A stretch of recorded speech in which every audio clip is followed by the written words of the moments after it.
तो आज हम प्रत्यय के बारे में पढ़ेंगे। तो 6 क्लास के स्टूडेंट, तुम अपनी किताब की 42 नंबर पेज को ओपन करो और 7 क्लास के स्टूडेंट्स, तुम अपनी किताब की 41 नंबर पेज को ओपन करो। ठीक है। तो पिछले क्लास में मैं प्रत्यय के बारे में तो बहुत कुछ बता दी थी कि जो शब्दांश शब्द के अंत में जुड़कर एक नया शब्द बनाता है उसे हम प्रत्यय कहते हैं। लेकिन आज हम जानेंगे कि प्रत्यय का भेद कितना है, मतलब ये कितने प्रकार के हैं। तो देखो, प्रत्यय मुख्यतः 2 प्रकार के होते हैं। एक है कृत प्रत्यय और दूसरा है तद्धित प्रत्यय। तो चलो अब जानते हैं कि कृत प्रत्यय किसे कहते हैं। देखो, जो प्रत्यय क्रिया के धातु रूप के अंत में लगकर नए शब्दों का निर्माण करते हैं वे कृत प्रत्यय कहलाते हैं। इससे तुम क्या समझे कि ये जो कृत प्रत्यय होते हैं ये क्रिया के मूल रूप में ही लगता है। और क्रिया के मूल रूप को क्या कहते हैं पता है? क्रिया के मूल रूप को कहते हैं धातु। जैसे कि खेलना एक क्रिया है, लेकिन इसका मूल रूप है, मतलब धातु रूप है खेल। खेल से ही खेलना क्रिया का सृष्टि हुआ है। समझ रहे हो? तो ये जो कृत प्रत्यय है ये क्रिया के धातु रूप में लगकर ही नया शब्द सृष्टि करता है। जैसे कि खेल क्रिया के मूल रूप है और उसमें जब हम आ प्रत्यय लगाते हैं तो क्या होता है? खेला। उसी तरह सोच एक क्रिया है, क्रिया का मूल रूप है, तो जब हम सोच के साथ आ प्रत्यय लगाते हैं तो क्या होता है? सोचा। उसी तरह पढ़ में आ प्रत्यय लगने से होता है पढ़ा, लिख में आ प्रत्यय लगने से होता है लिखा। तो इसी को ही हम कहते हैं कृत प्रत्यय। तो समझ गए? ये प्रत्यय क्रिया के मूल रूप यानी कि धातु क्रिया के मूल रूप में जोड़कर संज्ञा अथवा विशेषण बनाते हैं। मतलब ये जो कृत प्रत्यय क्रिया के साथ मिलने के बाद वो क्रिया अब फिर से वो क्रिया होकर नहीं रहता है, वो एक संज्ञा हो जाता है। तो उसी तरह यहाँ संस्कृत के भी कुछ कृत प्रत्यय दिया गया है। जैसे कि अन्य एक प्रत्यय है जिसमें शब्द रचना के बाद सृष्टि होता है पूजनीय। मतलब अगर हम इसको विभाजित करेंगे तो क्या होगा? पूज अन्य पूजनीय, पठ अन्य पठनीय। तो समझ गए? उसी तरह अना एक प्रत्यय है जिससे शब्द हुआ है रच युक्त अना रचना, भाव युक्त अना भावना।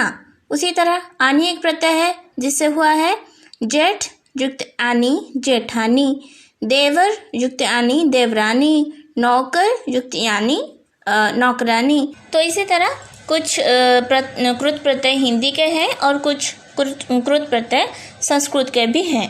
तो ये सब पढ़कर अच्छे से याद रखना। ठीक है। तो कृत प्रत्यय किसे कहते हैं अब तुम समझ गए। लेकिन यहाँ और एक बात कहने में भूल गई हूँ, और वो है कि वो क्या है कि कृत प्रत्यय से बने हर शब्द को कृदंत शब्द कहते हैं। मतलब यहाँ जितने भी सारे शब्द में कृत प्रत्यय लगा हुआ है वो सारे शब्द को हम कृदंत शब्द कहेंगे। तो समझ गए? तो उसके बाद आया तद्धित प्रत्यय। देखो, तद्धित प्रत्यय किसे कहते हैं? वे शब्दांश जो संज्ञा, विशेषण और सर्वनाम के अंत में जुड़कर नए शब्द बनाते हैं उन्हें तद्धित प्रत्यय कहते हैं। तद्धित प्रत्ययों के योग से बने शब्दों को तद्धितांश शब्द कहते हैं। तो तुम जानते हो कि कृत प्रत्यय योग से जो शब्द बनते हैं उसे कृदंत शब्द कहते हैं। उसी तरह तद्धित प्रत्यय योग से जो शब्द बनते हैं उसे तद्धितांश शब्द कहते हैं। तो अब देखो, हिंदी के कुछ तद्धित प्रत्यय के बारे में यहाँ दिया गया है। जैसे कि आई एक प्रत्यय है जिससे शब्द हुआ है दिखाई, मिठाई, चतुराई, बुराई। जैसे कि इन एक प्रत्यय है जिससे कुछ शब्द दिया गया है, जैसे लुहार इन लुहारिन, सुनार इन सुनारिन, कहार इन कहारिन। तो समझ गए? तो यहाँ जितने भी सारे हिंदी के तद्धित प्रत्यय दिया गया है उसे पढ़कर याद रखना। ठीक है। तो उसके बाद आया संस्कृत के तद्धित प्रत्यय। तो देखो संस्कृत के तद्धित प्रत्यय में क्या है, इत, जिससे शब्द हुआ है पुष्पित, पल्लवित, शोभित, कल्पित, अंकित, ये सब। उसी तरह अक एक प्रत्यय है जिसे हुआ है रक्षक, भक्षक। उसी तरह अन एक प्रत्यय है जैसे हुआ है शासन, पालन। यह प्रत्यय से हुआ है पूज्य, पठ्य।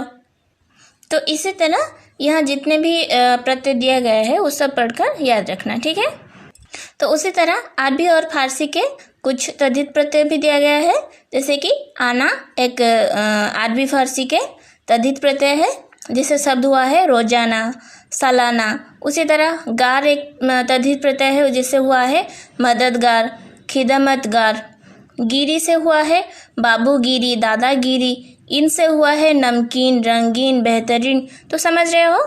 तो यहाँ जितने भी सारे तद्धित प्रत्यय के बारे में दिया गया था हम थोड़ा थोड़ा जान गए, लेकिन यहाँ हमें कुछ और नया जानने को मिलता है। जैसे कि देखो उपसर्ग और प्रत्यय का एक साथ प्रयोग। पहले तुम क्या जानते थे कि शब्द के पहले अगर शब्दांश लगता है और वो शब्दांश लग के कुछ नया शब्द सृष्टि होता है तो उसे हम क्या कहते हैं, उपसर्ग कहते हैं।